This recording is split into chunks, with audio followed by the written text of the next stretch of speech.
Out of all the media in the world, gaming is not only one of the most profitable industries, but also has the power to create and change lives for the many. As gaming became more accessible, it introduced conversations regarding the intended experience for games. Some hard games, such as Celeste, would have something called a God mode to help some players experience the game, even though the game is intended to be hard because the story said so. For me personally, I would rather play the games on the easiest difficulty because I want to not only experience the story, but I don't want to destroy my mental health over a video game, such as with Kingdom Hearts 1 Final Mix. Many games decide to have multiple options for accessibility, and it's usually for big budget games, for big companies to help the player have the best experience while also optimizing their playtime. It's an interesting concept, but there are many pros and cons to the idea of difficulty in games, but like the title suggests, it's intended to be hard. You're supposed to overcome adversity, and gaming is intended to be a journey, and unlike movies or books, there is always a chance you'll lose, and there's other things they need to work on to make the best possible game. So let's discuss why gaming is supposed to be hard despite all these accessibility features.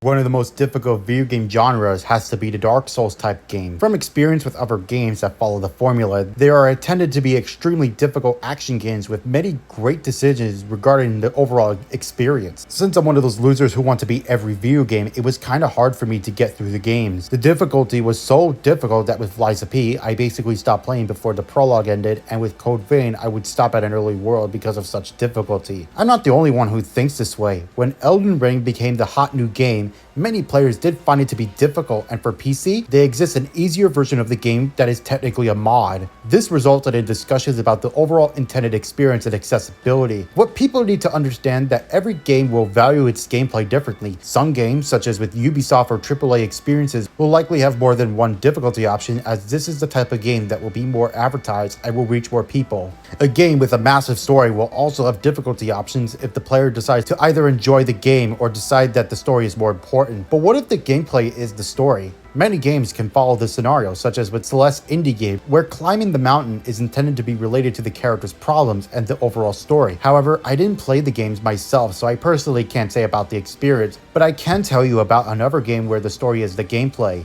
Minecraft. A game that has impacted a generation doesn't have a story. There's no goals, and you're just in the world learning just how to survive. During my experience with the game, I would learn to come up with my own stories about how I want to build my adventure and create my own game. It's technically a building game, so having the sense of creating something out of materials the game gives you can sometimes have a lasting impact. An escape from the real world into this fictional one that seems to be perfect. Why would it be beloved by many people and still be somewhat popular and relevant today? I don't think that difficulty was a major issue with a game like this, other than how you will be able to survive. Other games that did this is my all-time favorite, Roller Coaster Tycoon 3. I love building theme parks, and theme parks have always interested me. I love creating my own parks, or to make up a realistic backstory to an already established one. It's so fun that I sometimes forgot the difficulty aspect of it, such as some levels in the campaign mode that I didn't like. But as years progressed, I ended up going back to the game and ended up beating all the campaigns, including the DLC at one point. It felt magical and still felt like it was a game for me. One of my favorites of all time. I don't even go back and replay games often anymore. Ever since late 2019, I've been trying to beat the games I've played, as I want to do backlogging in video games. This at first was difficult, but managed to understand what I like and what I don't like. Usually games I can't beat after several times, I just walk on and move on. This is likely due to either patience or the inability to really understand some games, or we're in a position that it's going to be very difficult for me to play. Some Square Enix RPGs such as Final Fantasy VIII and I Am Sensina were legitimately troublesome for me, with me not knowing how to beat a certain enemy or how to beat it is a challenge to figure out. The idea comes to mind that the passage of time and the existence of other games gives in more options to find what we are able to play or able to enjoy. Some may want a challenge, and that is fine, but some people may find a challenge to be too difficult, and that's fine. Many games are going to be difficult for at least someone. Everyone will have a different story with each game and each to their own. But what about the idea of shared experiences? Of course, I'm talking about online video games. Most kids these days, and most popular type of game is online multiplayer experiences, with games such as Fortnite and Call of Duty being the most popular. Usually in online multiplayer games, you would join a lobby and play with whoever's in that group or whoever's closest to you. In genres such as fighting games, there are different ranked modes that determine your skill level. The higher you go, the more difficult it gets.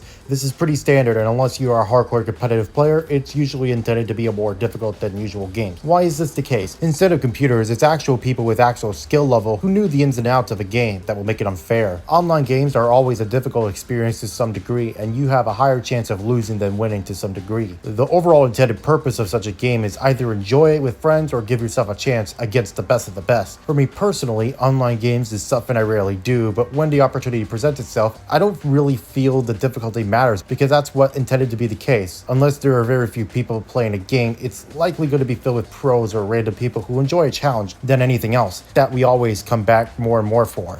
But given how the modern gaming industry is shit, why not play an indie game? Many of them are made by people who are usually have a passion for game design, and like with the first point, it is intended to be that the gameplay is the actual story. It's the main reason that it can be challenging, and it has the power to change people. Indie games can either be niche or are popular with AAA software, but difficulty will usually depend on how the developers see the overall intended experience. For many, they are roguelikes or Castlevania clones that are intended to be mostly a nostalgia experience based on their opinions on the glory days of gaming. Some of them go for an art style that represents that idea with the game design and intended experience. I don't know if this counts, but recently I went back to a game called Dicey Dungeons, a roguelike RPG where it's a game show with dice. The overall idea is well executed and the gameplay overall is really good. When I first played it in 2022, the difficulty was the main thing that made it unapproachable for me. Few years later, when looking for a game to play on the plane ride, I went back and gave the game another shot and managed to find the wonders of it despite its difficulty curve. If it wasn't for the randomized difficulty, the difficulty selections, it probably would have been much worse, and I applaud the game developers for making an extraordinary experience. Unfortunately, I didn't play this on the plane or at my location at all, but it was nice to give it another shot, and still debating if I should count it in my backlog without knowing I haven't beat it, but that's another conversation for another video. I want to wrap things up and say that all video games are intended to be hard. Like the title suggests, video games is not like films or books, but rather more interactive, and each person will have different perspectives with everything involving the games and the industry. I understand that's a hard thing to accept, but in reality, it also correlates to real life. It's not supposed to be easy, and you'll probably hate it. But this is normal, and we use gaming as an escapism or a way to use that built-up anger towards our experiences. If games weren't hard,